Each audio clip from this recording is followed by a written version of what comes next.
ગળે નહીં ને બહુ. ના માપની છે બધી રીતે. આદુ નાખ્યું એટલે લાગે છે તીખી. એ તો રે આદુ તો અત્યારે શિયાળામાં જોઈએ જ તે આદુ વગર તો મજા ના આવે. હેલો મિત્રો, ગુડ મોર્નિંગ, જય દ્વારકાધીશ. કેમ છો તમે બધા મજામાં? સ્વાગત છે આપણા એક નવા બ્લોગમાં. અને આજના બ્લોગની અંદર બહુ ખાસ વસ્તુ છે. ખાસ વસ્તુ એટલા માટે કે આપણે આ દુકાન બનાવી 3 મહિના થયા. 3 મહિનાથી આપણે ચાની જે ચાલુ કરવાનું હતું એનો આપણે વેઇટ કરતા હતા. વેઇટ એટલા માટે કરતા હતા કે ચા માટે આપણે છે ને કંઈક યુનિક વિચાર્યું હતું, કે એ રીતનું વિચાર્યું હતું કે આમ ગામમાં કોઈ ના કર્યું હોય એ રીતે આપણે બહુ વ્યવસ્થિત ને મજબૂત ચા બનાવવાની હતી. એની પર રજવાડી ચા જેવી તેવી નહીં. એટલે એના માટે આપણા મેહુલભાઈ છે, જો તમને મેહુલભાઈ બતાવું, આ આપણા મેહુલભાઈ છે. અને આ એમની દુકાન છે, જો પાર્લર. આપણે 3 મહિના પહેલાં ચાલુ કરી હતી. અને 3 મહિના પહેલાં ચાલુ કરી એ વખતે એમને કીધું હતું કે આપણે ચા મજબૂત બનાવવાની છે.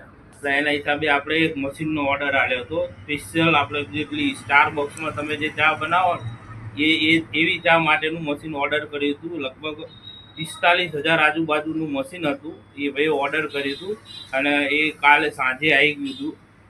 પણ રાત હતી એટલે રાતના હિસાબે આપણે ચાલુ નહોતું કર્યું. રાત સવારમાં એમને મસ્ત વ્યવસ્થિત ગોઠવણી કરી અને ચાનું ચાલુ કર્યું છે. જો હું તમને એ મશીન બતાવું, એ મશીન આખું આપણું 45,000 રૂપિયાનું આર્યું મશીન છે. જો આર્યું મશીન થયું ને એ પૂરા 45,000 રૂપિયાનું છે. 3 મહિનાના વેટિંગ પછી આજ પાછું આવ્યું છે. અને આ જો આ દંડી રહી ને, આ દંડીથી અહીંથી થાય સ્ટારબક્સમાં નહીં પેલું તમે જોતા પેલો કપ હોય અને આ ભરવીને સ્ટીમથી ગરમ કરે એ રીતને ગરમ કરી અને આ મશીનનો ઉપયોગ કરવામાં આવે છે. અને અહીંથી પાણી નાખવાનું, ફૂલ્લી ઇલેક્ટ્રિક આવે. જો પ્લગ નાખી ઇલેક્ટ્રિક ચાલુ કરી અને પછી એમાંથી ચા બનાવવાની આવે.